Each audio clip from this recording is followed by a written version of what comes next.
नमस्कार, बहुत स्वागत है आपका। मैं हूं आपके साथ सुमित शर्मा। साव को कमान। जी हां, छत्तीसगढ़ बीजेपी के नए प्रदेश अध्यक्ष बनाए गए हैं अरुण साव। बीजेपी के अध्यक्ष बिलासपुर सांसद अरुण साव को नया अध्यक्ष बनाया गया है। न्यूज 18 ने पहले ही बदलाव की खबर दिखाई थी प्रमुखता से। छत्तीसगढ़ के नवनियुक्त प्रदेश अध्यक्ष अरुण साव को बधाई देने वालों का तांता लगा हुआ है। घर में नई जिम्मेदारी मिलने के बाद कार्यकर्ता शुभकामनाएं देने उनको पहुंच रहे हैं। अरुण साव को मिठाइयां खिलाकर बधाइयां दी जा रही हैं। प्रदेश के छत्तीसगढ़ के प्रदेश अध्यक्ष अरुण साव को न्यूज 18 पर भरोसा है। नई जिम्मेदारी मिलने की खबर न्यूज 18 पर देखी। लगातार अपने घर में कार्यकर्ताओं के साथ वो न्यूज 18 ही देख रहे हैं।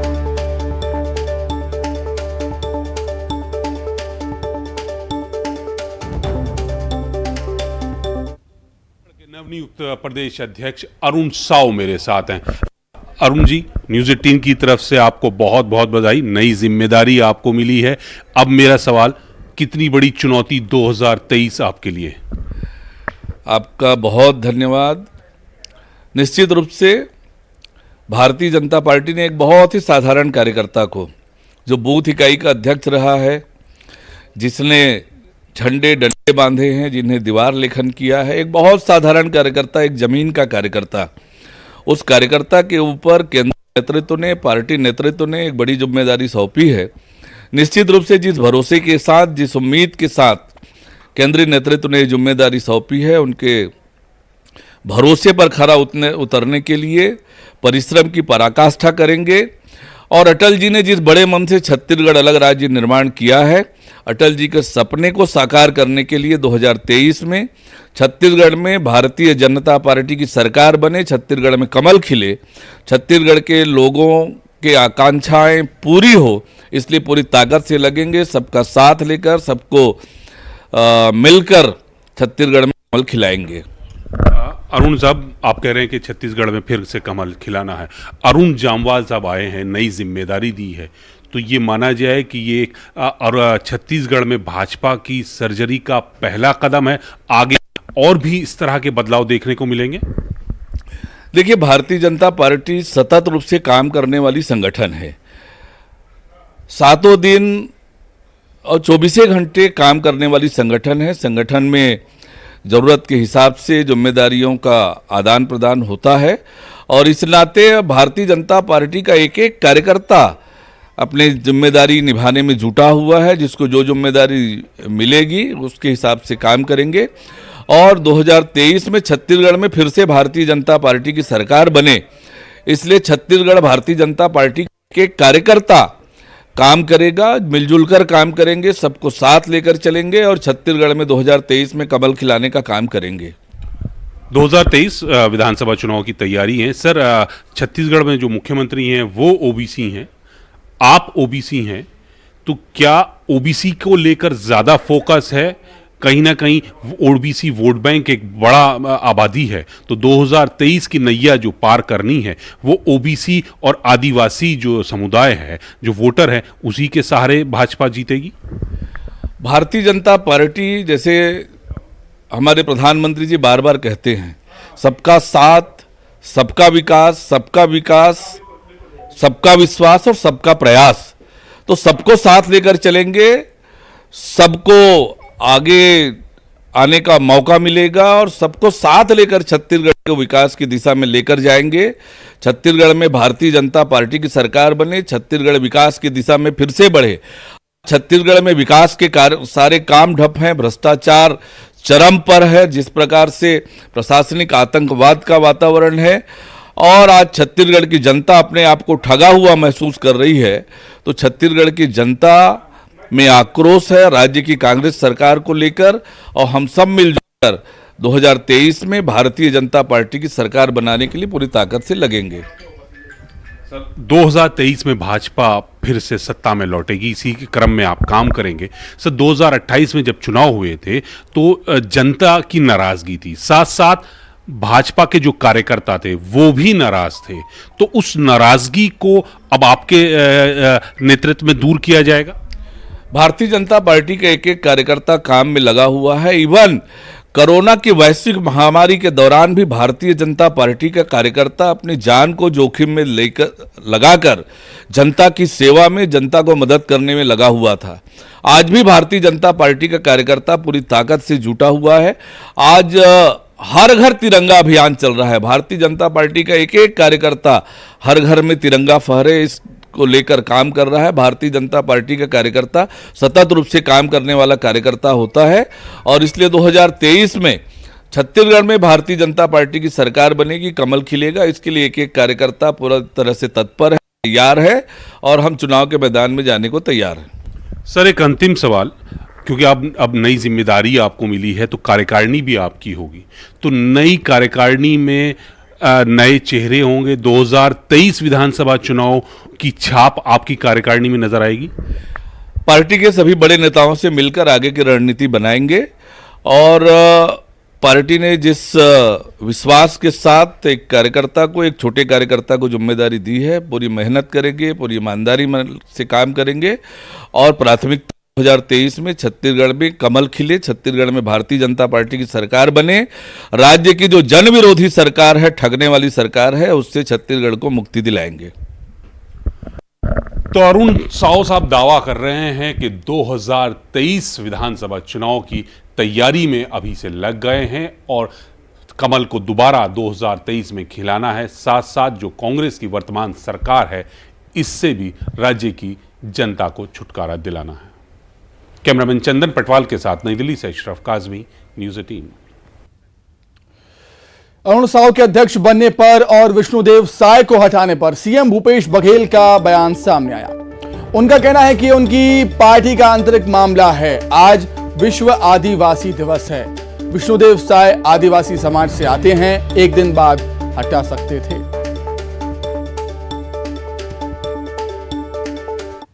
बहुत बधाई। पार्टी का आंतरिक मामला, जिसको अध्यक्ष बनाया, लेकिन सांसद जी हैं और अरुण साव जी को बधाई। लेकिन ये है कि विष्णुदेव साय चूंकि आदिवासी थे और विश्व आदिवासी दिवस के दिन उसको हटा दिया गया, एक दिन बाद हटा सकते थे। वहीं नेता प्रतिपक्ष धर्मलाल कौशिक ने बधाई दी है अरुण साव को। बिलासपुर सांसद अरुण साव को बधाई दी अध्यक्ष बनने पर और कहा है अरुण साव के नेतृत्व में बीजेपी मजबूती से लड़ेगी, प्रदेश में बीजेपी अपनी सरकार बनाएगी।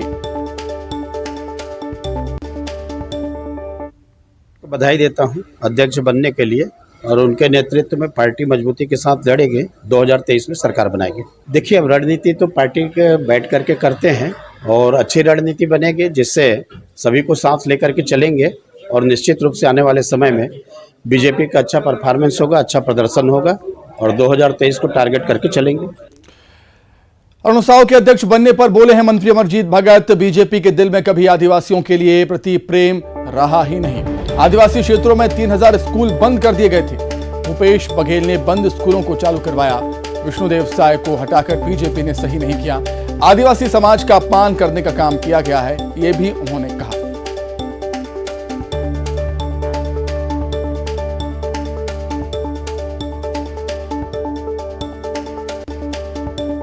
भारतीय जनता पार्टी के दिल में आदिवासियों के प्रति कभी प्रेम रहा ही नहीं। अगर ऐसा किया गया है तो इसके लिए मैं के व्यक्ति को जिम्मेदारी दी गई है, उसके लिए मैं दुख व्यक्त करता हूं और एक आदिवासी को अपमान किया गया, आदिवासी समाज का अपमान किया गया। भारतीय जनता पार्टी के दिल में आदिवासियों के प्रति कभी प्रेम रहा ही नहीं। अगर ऐसा किया गया है। अब बात कुछ और खबरों की। भोपाल से खबर, जेएमबी के 2 आतंकियों की गिरफ्तारी पर होम मिनिस्टर नरोत्तम मिश्रा ने बड़ा बयान दिया। उन्होंने कहा कि 6 संदिग्धों पर अभी भी निगरानी की जा रही है। एमपी में किसी भी स्लीपर सेल को स्लीप करने की अनुमति नहीं है। हमारे अधिकारियों और पुलिस का केंद्रीय बल, पुलिस बल के साथ अच्छा तालमेल है। यहां पर कोई स्लीपर स्लिप नहीं कर सकता। मार्च में जो 7 आतंकी पकड़े गए थे, तभी से ये रडार पर थे। लॉकडाउन में जो लोग बाहर से आए थे, उन पर निगरानी की जा रही है। 6 संदिग्ध लोग अभी भी निगरानी पर हैं। आपको बता दें, भोपाल से जमात मुजाहिदीन बांग्लादेश यानी कि JMB के 2 और आतंकी गिरफ्तार किए गए। इससे मिलाकर अब तक कुल 9 आतंकी गिरफ्तार किए जा चुके हैं। भारत में जिहादी गतिविधियों को अंजाम देने के आरोप में इन्हें गिरफ्तार किया गया है। इन पर जिहादी मटेरियल परोसने का आरोप है और ये खास मोबाइल एप्लीकेशन के जरिए साथियों से कांटेक्ट किया करते थे। दोनों आतंकियों को NIA ने गिरफ्तार किया। देखो, कोई स्लीपर सेल हो, मध्य प्रदेश में स्लीपिंग की किसी की को भी इजाजत नहीं है।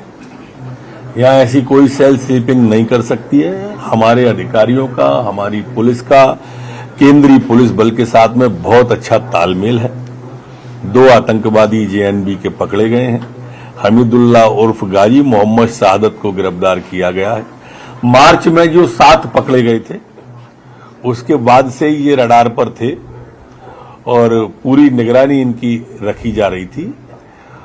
ये जो आतंकवादी हैं ये संदिग्ध हैं पूरी तरह से। इन पर कई तरह की सामग्रियां भी, मोबाइल और घड़ियां इस तरह की जो अलग अलग देश की अलग अलग नाम से मिली हैं और इसके कारण से इनको गिरफ्तार किया गया है। काफी बड़े तथ्य और सबूत भी इनके खिलाफ में मिले हैं। कहीं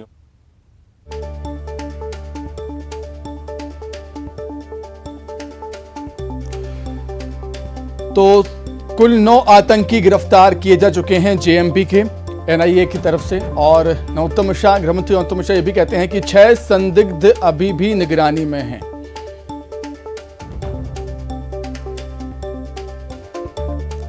चलिए, ज्यादा जानकारी के लिए सीधे भोपाल का रुख कर लेते हैं। मनोज राठौर जुड़ गए हैं। मनोज, कुल 9 आतंकी गिरफ्त में आ चुके हैं और गृहमंत्री नरोत्तम मिश्रा का यह कहना कि 6 संदिग्ध और निगरानी में हैं, मतलब गिरफ्तारियां अभी और भी हो सकती हैं आने वाले समय में।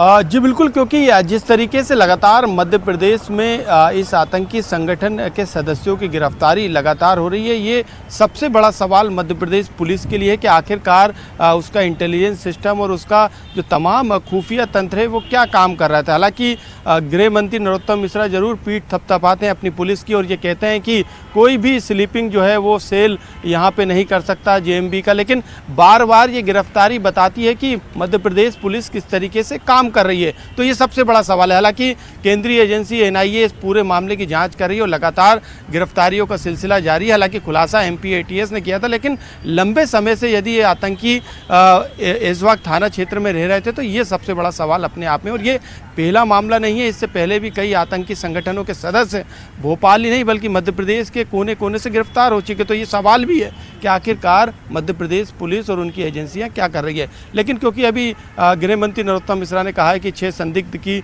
मॉनिटरिंग की जा रही है, यानी मध्य प्रदेश पुलिस और जो केंद्रीय एजेंसी है NIA वो आपस में जानकारी साझा जरूर कर रही है, लेकिन इस नेटवर्क को किस तरीके से आगे ध्वस्त करने का काम है वो NIA के अधिकारी कर रहे हैं, उनकी पूरी टीम कर रही है और लगातार गिरफ्तारियों का सिलसिला जारी है। और जो 6 संदिग्ध की बात की जा रही है उन पर भी नज़र है, उनके खिलाफ सबूत जुटाने का काम NIA कर रही है। मार्च से लेकर अभी तक यानी पिछले कुछ महीनों में करीब 9 गिरफ्तारी इस संगठन की हो चुकी है। 6 से लगातार पूछताछ की बात भी सामने निकल के आ रही। खुद गृह मंत्री नरोत्तम मिश्रा कह रहे हैं कि 6 संदिग्ध की मॉनिटरिंग की जा रही है। और ये सबसे बड़ा पुलिस का फेल्यूर है कि आखिरकार लॉकडाउन के समय यदि गृह मंत्री कहते हैं कि लोगों की घुसपैठ मध्य प्रदेश में हुई है, इस्तीमे में जिस तरीके से जानकारी आई कि जो 2 आतंकी गिरफ्तार ईंटखेड़ी किससे किए गए थे वो इस्तीमे में आए थे और 2 साल से वो अपने देश नहीं गए। तो आखिरकार वेरिफिकेशन के नाम पे मध्य प्रदेश में क्या हो रहा है। राजधानी भोपाल जैसे जहाँ पे पूरे VIP यहीं पर रहते हैं, वो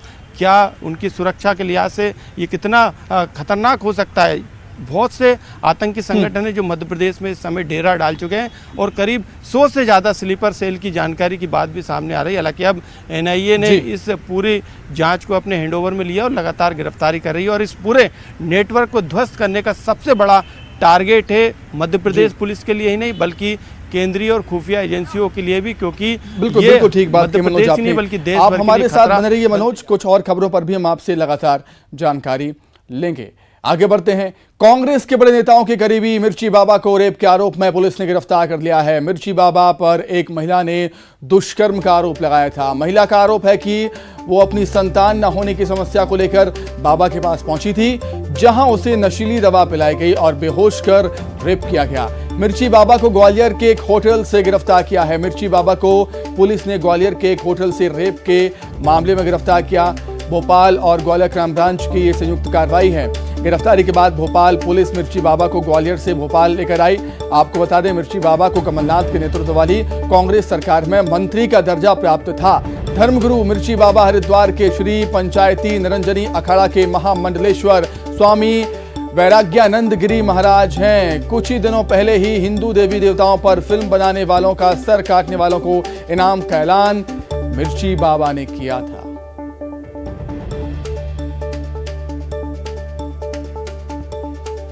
कांग्रेस के स्टार प्रचारक मिर्ची बाबा पर बलात्कार का मामला दर्ज हुआ है। उसके पूरे मामले में उनकी गिरफ्तारी हुई है ग्वालियर से। अधिकारी हैं हमारे साथ, निदेशक मैम, क्या मामला है, हुआ क्या जो है? महिला थाने में अपराध रजिस्टर्ड हुआ है।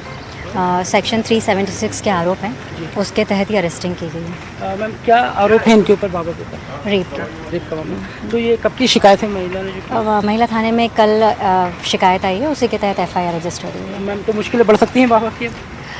अभी अरेस्टिंग हुई है, अभी आगे जो भी चीज़ें हैं वो खुलासा होगा। ये कल रात को नगरी पुलिस भोपाल से सूचना प्राप्त हुई थी कि इस आरोपी के विरुद्ध महिला थाना भोपाल में एक दुष्कर्म का मामला पंजीबद्ध है। और जो प्राथमिक जानकारी थी उसके मुताबिक एक महिला ने भोपाल महिला थाने में ये रिपोर्ट की थी कि उसके संतान नहीं थी और संतान प्राप्ति के लिए झाड़ फूंक के बहाने मीनाल रेसिडेंसी में इसने आरोपी ने उसको बुला के और उसको कुछ नशीला पदार्थ खिला के दुष्कर्म किया। ये सूचना मिलने पे कि इसकी तत्काल गिरफ्तारी की जानी है, क्राइम ब्रांच की एक टीम लगाई गई थी। और मीनवाइल भोपाल के एक निरीक्षक के नेतृत्व में वहाँ से भी एक टीम ग्वालियर के लिए रवाना हुई। मुरार थाना क्षेत्र अंतर्गत एक होटल के पास से, नारायणम होटल के पास से इसको गिरफ्तार किया गया, जिसे लेके भोपाल की टीम भोपाल रवाना भी हो गई। और अभी जो जानकारी है मॉर्निंग में इसको आरोपी को लेके मैं भोपाल पुलिस को बधाई देना चाहता हूं, जिसने ग्वालियर जाकर रात में 4 बजे के लगभग बलात्कार के आरोपी को गिरफ्तार किया है, जिसका नाम है मिर्ची बाबा। वो मिर्ची बाबा जो कांग्रेस का स्टार प्रचारक रहा चुनाव में, वो मिर्ची बाबा जो केवल अकेला व्यक्ति है जो कमलनाथ की गाड़ी में सवार होता है, दूसरे नेता मिलते नहीं हैं, एकमात्र साथी कमलनाथ जी का। राम रहीम, रामफल जैसे लोगों के साथ वोट की डीलिंग करते हैं, सौदे करते हैं, चुनाव में उनका मदद लेने के लिए उनकी जमानत करवाते हैं। ऐसी पार्टी को जो है ये इस तरह की बातें करने का कोई अधिकार नहीं है। बाबा सबके होते हैं, ये भारतीय जनता पार्टी के लोग कहते थे, तो अब उन्हें दिक्कत क्या है? मैं कांग्रेस पार्टी का प्रवक्ता हूँ, किसी बाबा का प्रवक्ता नहीं हूँ। और जिसके जैसे कार्य होंगे उस वैसा उसको भगवान जो है प्रतिफल। चलिए, ज्यादा जानकारी के लिए सीधे राजधानी भोपाल का रुख कर लेते हैं। मनोज राठौर हमारे साथ जुड़े हुए हैं। मनोज, ये वही बाबा हैं जो कांग्रेस का प्रचार किया करते थे और इन्हें राज्य मंत्री का दर्जा भी प्राप्त था, लेकिन इस बार बुरे फंस गए।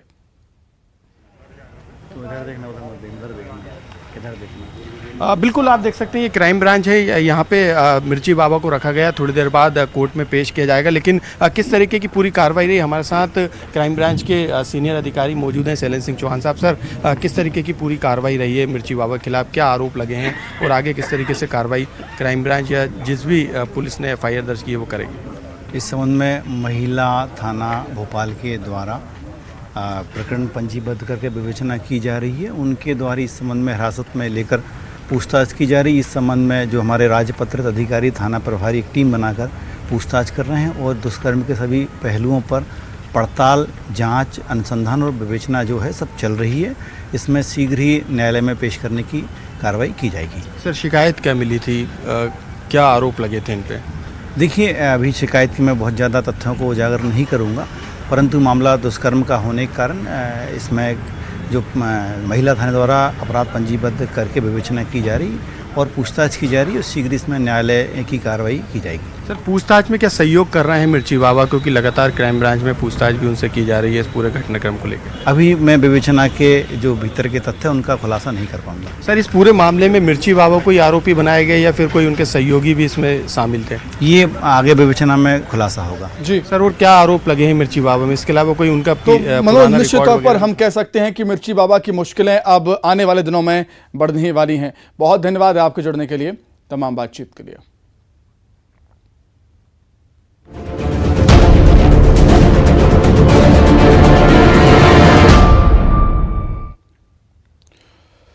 खलघाट में पुल से बस गिरने के हादसे में 13 लोगों की मौत हुई थी। पीटीआरआई ने इस हादसे की रिपोर्ट पेश की, जिसके मुताबिक पुल पर सुरक्षा के इंतजाम नहीं थे।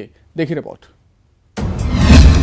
खलघाट के गुनहगार, मौत के जिम्मेदार, हादसे की पड़ताल, लापरवाही बनी कार।